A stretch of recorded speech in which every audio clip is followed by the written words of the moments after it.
এখন একদম proper 1:58 and I am still thinking এই ব্লগটা আমি কোন টপিকে বানাবো। Still thinking.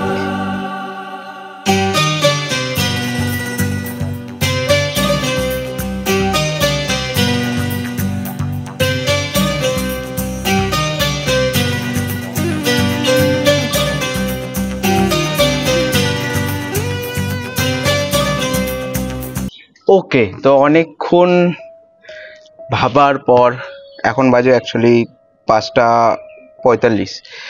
আমার মাথায় একটা স্টোরি এসছে, ভাবলাম এটাই দিয়ে এই ব্লগটা কন্টিনিউ করি। রিসেন্টলি আমরা যেখানে খেলতে যাই, যে মাঠটাতে আমরা খেলতে যাই, সেই বাড়ির দাদাটা আমাদের সাথে মেশে, মানে আমাদের সাথে চেনে জানা, কথাবার্তা বলে, খেলাধুলাও করে অনেক সময়। তো রিসেন্টলি কি হয়েছে, রাত্রিবেলা আমরা আড্ডা মারছি, হঠাৎ করে ওই দাদাটা এলো আমাদের সামনে, এসে আমাদেরকে জিজ্ঞাসা করছে যে এখানে ড্রিঙ্কস কারা করে। তো আমরা শুনে হঠাৎ অবাক, কারণ ওটা হচ্ছে প্রথমত খেলার মাঠ, কোনো ক্লাবের গ্রাউন্ড না, ওটা পার্সোনাল একটা জমি, যেটা আমরা খেলাধুলা করি, পরিষ্কার থাকে জায়গাটা, যাতে নোংরা না হয়। 3জন বসেছিলাম, আমি ছিলাম, সাহেবদা ছিল আর বিজনদা ছিল, 3জনে বসে আছি। হঠাৎ এসে এরকম কথা, তো আমরা জিজ্ঞাসা করলাম যে কেন, কি প্রবলেম হয়েছে। তখন বলছে যে আমাদের বাড়ির ছাদে উঠে একজন না, প্রায় অনেকজনই উঠে মদ খেয়েছে। মদের বোতল রাখা আছে, জলের বোতল রাখা আছে, তারপরে তরমুজ রাখা আছে, প্লাস ঘরের ফ্রিজও ইউজ করেছে, ফ্রিজের লাইন দেওয়া আছে, মানে জল ফ্রিজের ভেতর রেখে ঠান্ডা করে তারপরে মদ খেয়েছে। আমি ভিডিও দিয়ে দিচ্ছি, ভিডিওটা একবার দেখো। দেখো ছুরি রাখা, জলের বোতল রাখা, এইদিকে ছাদে মদের বোতল, সিগারেটের প্যাকেট, তরমুজ দিয়ে খেয়েছে, বোতল। ছাদে দাদারা ছাদে কেউ ওঠে না, এখানে এসে মাল খায়, পুরোটা খেতে পারে। আসবে, আবার আসবে এখানে। সিগারেটের প্যাকেট,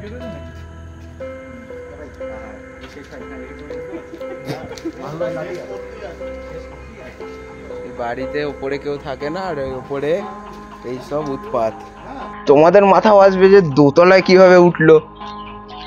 অ্যাকচুয়ালি ওদের বাইরে দিয়ে সিঁড়ি, আর দোতলার যে গেটটা আছে সেটা লক করা, কিন্তু দোতলার পাশে সানসেট আছে, যেটা একদম সোজা চলে যায় ছোট্ট একটা ছাদে। সেই ছাদ থেকে রুমে ঢোকা যায়, 3তলাতেও যাওয়া যায়। ওই সানসেট বেয়ে বেয়ে যারাই গেছে, যারাই খেয়েছে, তারা ওইভাবেই যেত, গিয়ে খেত, আবার চলে আসতো। ভদ্র একদম মাতাল, না কোনো কিছু চুরি করেছে না কিছু, শুধু মদ খেয়েছে। জিনিসটা কেমন থ্রিলিং হয়। তো হঠাৎ করে আমি শুনতে পেলাম যে ভেতরে জল, কলের জল পড়ছে, আবার বন্ধ হচ্ছে। আর এটা তো শুনে আমার একদম ভয় লাগবেই, ওখানটাতে ভয় লাগবেই, এমনই একটা সিচুয়েশন হয়েছিল। ভয় লাগারই কথা, আমারও ভয় লেগেছে। আমি বিজনদাকে বললাম যে বিজনদা দেখো, কেন না মনে হচ্ছে ভেতরে কেউ স্নান করছে, জল পড়ছে আবার বন্ধ হচ্ছে। এবার ও তার আগে বলেছে যে রুমেও ঢুকেছিল।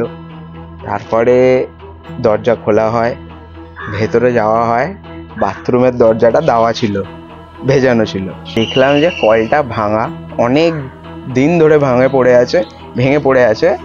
কেন বলছি, কলটাতে পুরো ময়েশ্চার জমে গেছে, আর ময়েশ্চার যেহেতু জমে গেছে, জলটা এসে আটকাচ্ছে, তারপর আবার পড়ছে। এই হলো কেস। পায়ের ছাপ,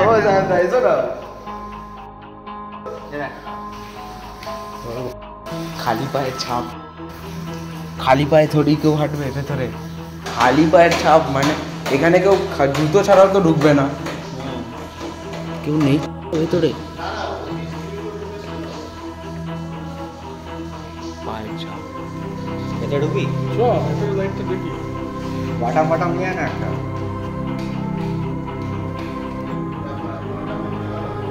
ওর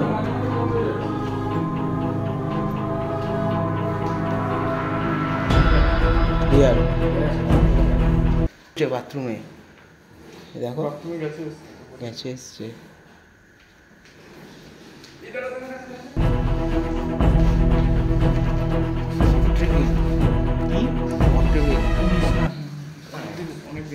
কিন্তু অদ্ভুত ব্যাপার, ধুলো পুরো সব জায়গায় ধরে নিয়েছে, অট্টিমিনটা ধরে নিয়েছে।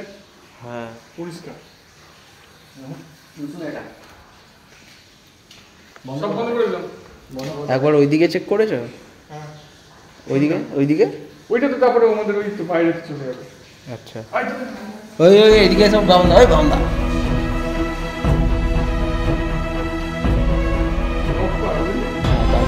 ওদিকে রুম আছে নাকি? কি অবস্থা ভাই, ভয় ভয় পেয়ে যাওয়ার মতো অবস্থা। খালি পায়ে হেঁটেছে, এই দরজা খুলে উঠে ভেতরে ঢুকে থেকেওছে, আবার বাথরুমে হেগেওছে। দরজা টাল দিলে পরে কিন্তু মালটা বুঝে যাবে। এই যে ভিডিওটা দেখলে তোমরা, এখানে কার ভয় লাগবে না সেটা বলো। তারপর যাই হোক, এটা পরে পুলিশে একটা ডায়েরি করা হয়েছে। এখন ওপরেও দোতলা ওদের পরিষ্কার করে ওরাও আবার থাকতে শুরু করেছে। ছোটবেলা থেকে ওখানে খেলে আসছি, আজ পর্যন্ত ভাবতে পারিনি যে ওই বাড়িতে ওইভাবেও ওঠা যায়। যাই হোক, তো এই হচ্ছে ব্যাপার। আজকের ব্লগের স্টোরিটা আমি সিরিয়াসলি কিছুই ভেবে পাচ্ছিলাম না কি নিয়ে বানাবো, কারণ ডেইলি ব্লগের আমার কোনো আইডিয়াই নেই। সবাই ভালো থাকবে, টেক কেয়ার, টাটা, দুগ্গা। দেখা হচ্ছে আবার পরের ভিডিওতে, নেক্সট ভিডিওটাতে। কালকে আমি হোপফুলি বেরোবো বাইরে, তো কালকের ভিডিও খুব ভালো হবে। Bye, tata.